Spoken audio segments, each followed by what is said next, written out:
ಇತ್ತೀಚೆಗೆ ಆನ್ಲೈನ್ ಗೇಮ್ನ ಚಟ ಕೂಡ ಜಾಸ್ತಿ ಆಗ್ತಾ ಇದೆ. ಈ ಒಂದು ಆನ್ಲೈನ್ ಗೇಮ್ನಿಂದಾಗಿ ಒಬ್ಬ ವ್ಯಕ್ತಿ ಸಾವನ್ನಪ್ಪಿರುವಂಥ ಒಂದು ಘಟನೆ ನಡೆದಿದೆ.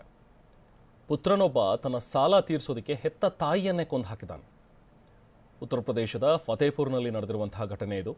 ಹಿಮಾಂಶು ಎಂಬಾತ ಆ್ಯಪ್ನಲ್ಲಿ ಹಣ ಪಣಕ್ಕಿಟ್ಟು ಆಟ ಆಡ್ತಾ ಇದ್ದ. ಆನ್ಲೈನ್ ಗೇಮಿಂಗ್ನಲ್ಲಿ ಪದೇ ಪದೇ ಈತ ಸೋಲ್ತಾ ಇದ್ದ. ಆಗಾಗ ಗೆಲ್ತಲೂ ಕೂಡ ಇದ್ದ, ಬಟ್ ಸೋಲು ಜಾಸ್ತಿ ಇತ್ತು. ಈ ಚಟ ಮುಂದುವರಿಸಿದ ಕಾರಣ ಸುಮಾರು 4 ಲಕ್ಷ ರೂಪಾಯಿ ಸಾಲ ಕೂಡ ಮಾಡ್ಕೊಂಡಿದ್ದ ಆಯ್ತಾ. ಇನ್ನು ಸಾಲ ತೀರಿಸೋದಕ್ಕೆ ಸಾಧ್ಯವಾಗದೆ ಸಂಕಷ್ಟಕ್ಕೆ ಸಿಲುಕಿದ್ದ. ಇದೇ ವೇಳೆ ತನ್ನ ತಾಯಿಯ ಒಂದಷ್ಟು ಆಭರಣಗಳನ್ನು ಕಳವು ಮಾಡಿ ಅದರಿಂದ ಮತ್ತೆ ಆನ್ಲೈನ್ ಗೇಮಿಂಗ್ನ ಆಡ್ತಾ ಇದ್ದ.